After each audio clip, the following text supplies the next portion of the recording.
வணக்கம். அறிவில் எதிர்மறை அறிவும் நேர்மறை அறிவும் இருக்கு. Positive and negative knowledge. எது செய்யக்கூடாதுன்னு நமக்கு தெரியணும். அது என்ன செய்யணுங்கிறதோட முக்கியம். என்னடா என்னமோ பேசியிருக்காருன்னு பாக்குறீங்களா?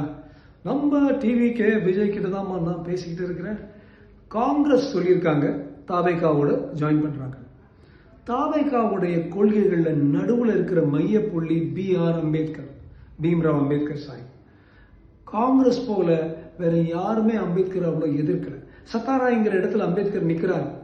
காங்கிரஸோட பெரிய ஆளாக இருக்கிற ஜவஹர்லால் நேரு டெல்லியில இருந்து மும்பைல சத்தாரால அம்பேத்கர் ஜெயிக்க கூடாதுன்னு பண்ணி அவரை தோக்கடிச்சாங்க.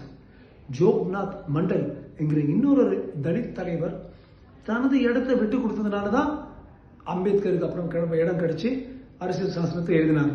நம்பர் 1 ஆன்டி அம்பேத்கர் காங்கிரஸ் எப்பவுமே. நம்பர் 2 எந்த கரப்ஷன், குடும்ப ஆட்சி, தீய சக்தி திமுக பத்தி சொன்னாங்களோ, CCC சொன்னாங்களே, கலெக்ஷன், கரப்ஷன், கமிஷன், அந்த 3ம் 4வது C அதாவது காங்கிரஸோட நிறையவே இருக்குங்க. சோ எந்த கரப்ஷனை எதிர்த்தாரோ அந்த கரப்ஷன் போய் சேர்றது அவ்வளவு நல்லாக எனக்கு தெரியல, மக்களுக்கும் தெரியாது. இன்னொரு விஷயம், குடும்ப ஆட்சி வேண்டாம்னு சொல்லியே ஜெயிச்சிங்க election. Mister Vijay sir chief minister elect, அதே குடும்ப ஆட்சி தானே. தாத்தா, அப்புறம் அப்பா, அப்புறம் சித்தப்பா, அப்புறம் அம்மா, இவங்க தானே ஆண்டுகிட்டு இருக்காங்க. எப்படி நீங்க போய் குடும்ப ஆட்சியோட போய் திருப்பி சேருவீங்க? ஞாபகம் வச்சுங்க.